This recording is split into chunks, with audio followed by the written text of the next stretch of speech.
Ini. Oke, 1, 2, 3. Entar dulu, saya dulu. Oh iya, aku dulu. Aku menyapa jenengan dulu. Ntar. Apa stopwatchnya tak mulai lagi. Assalamualaikum Bu Heni, apa yang bisa saya bantu dengan kedatangannya di sini Bu? Ini Bu Ratna, saya Waalaikumsalam, mohon maaf. Saya ini ada sedikit unek-unek atau curhatan yang sepertinya mengganjal sekali, nggih.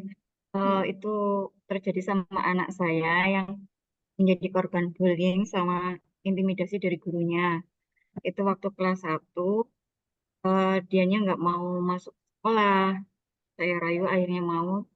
Tapi sebelum berangkat itu saya tanyakan kenapa. Katanya di kelas bukunya sering diambil dan dirobek. Hmm. Terus saya kali kelas eh, menceritakan semuanya.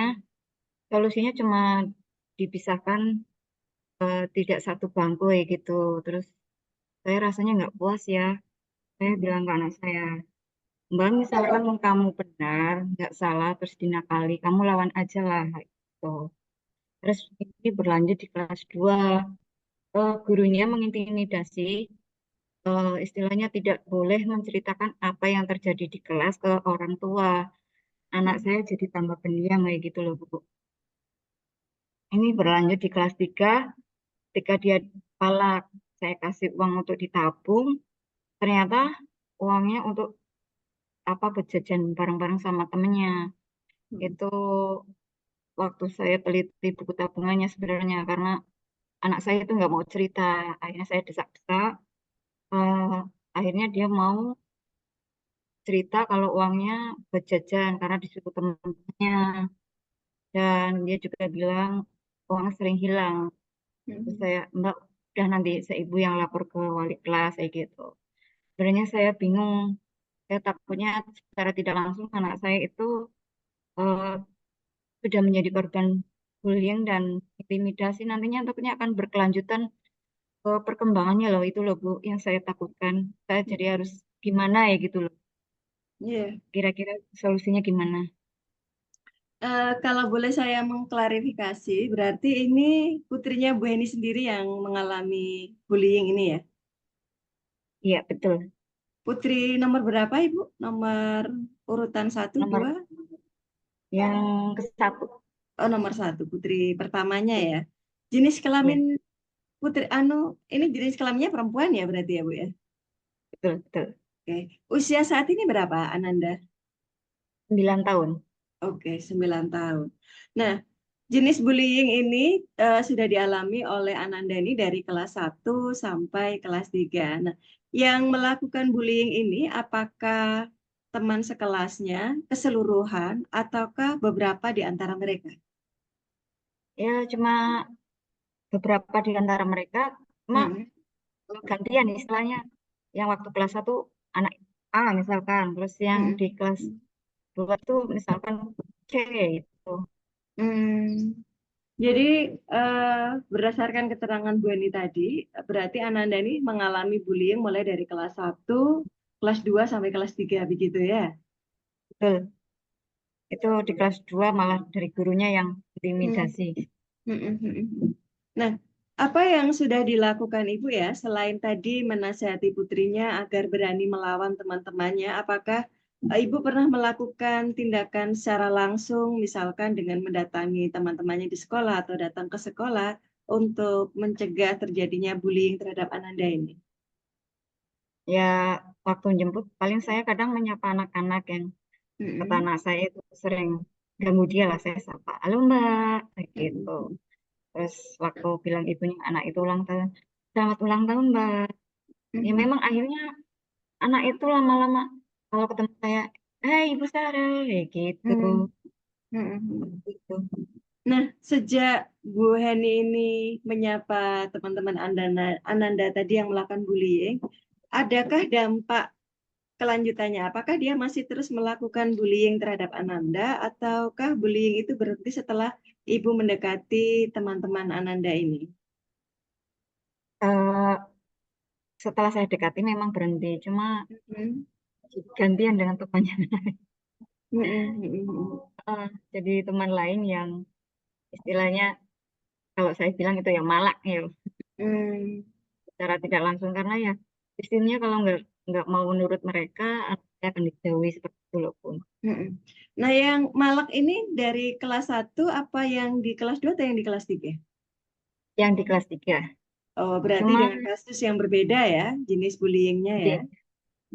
di, cuman terus di karena kok intimidasi dari gurunya di kelas 2 itu dia jadi pendiam nggak mau cerita gitu loh. Iya, ini. Ya, semoga dengan kalau di kelas 1 tadi Bu Eni sudah berhasil melakukan pendekatan terhadap temannya yang melakukan bullying dan setelah itu bisa berhenti begitu ya temannya yang melakukan bullying. Nah, semoga dengan metode yang sama mungkin Ibu juga perlu melakukan pendekatan begitu ya dengan temannya yang melakukan pemalakan ini. Nah, semoga dengan begitu juga Ananda ini terhindar dari eh, perlakuan bullying di kemudian hari. Begitu Ibu yang bisa saya sarankan kepada Bu Eni. Terima kasih. Oke, terima kasih sama-sama Bu Ratna. 5 menit setengah pas. Oh iya, lama Ayo, aja.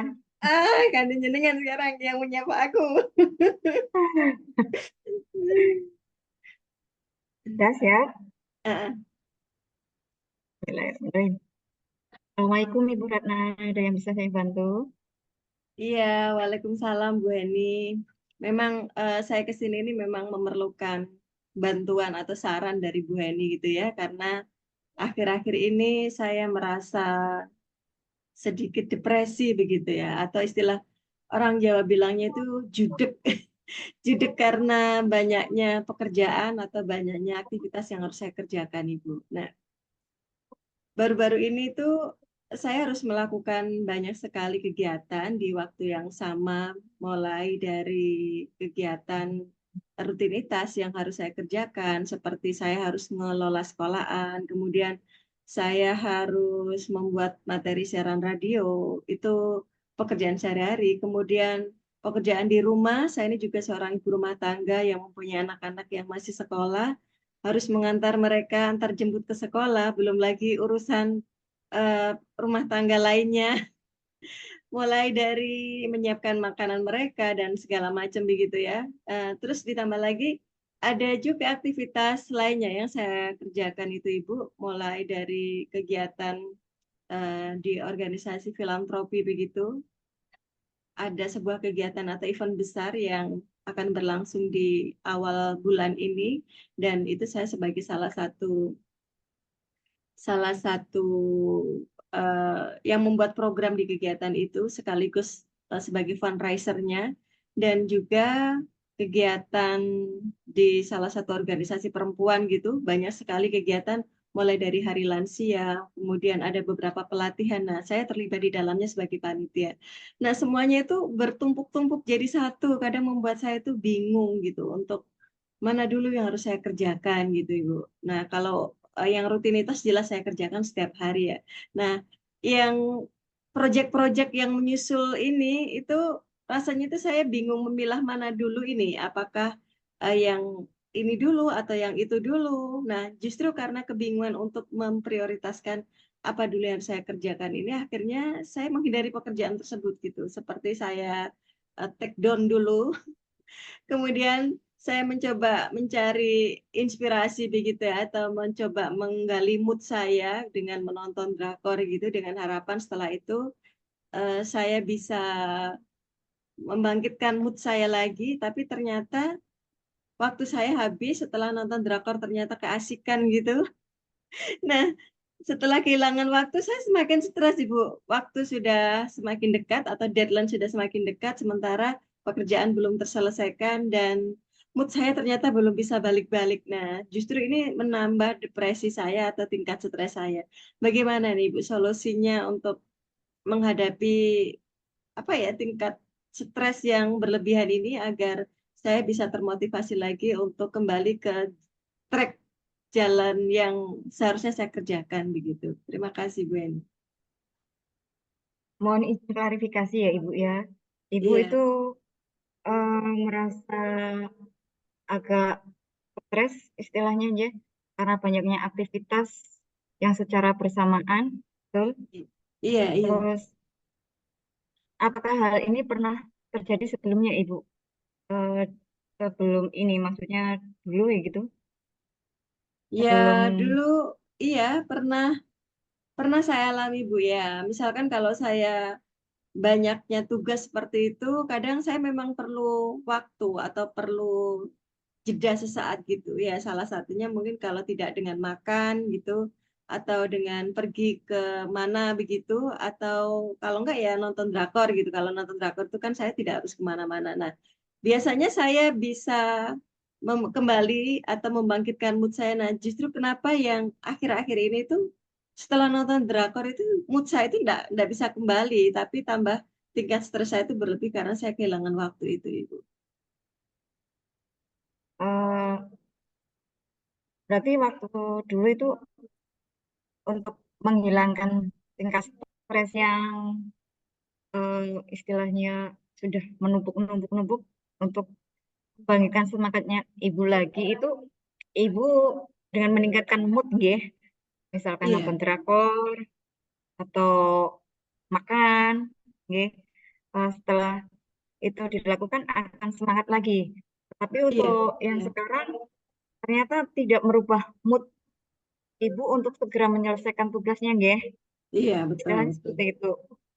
Eh, Mungkin itu bisa lebih memprioritaskan mana dulu yang harus kerjakan, mungkin dulu seperti itu juga kan Bu?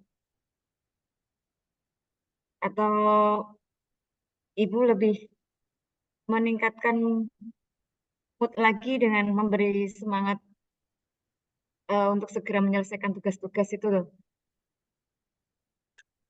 Iya. Ya, Ibu, akan saya coba untuk membuat prioritas. Semoga dengan begitu saya bisa kembali kembali bisa menyelesaikan tugas-tugas yang saya kerjakan. Terima kasih advice-nya, Bu Heni. Sama-sama Ibu.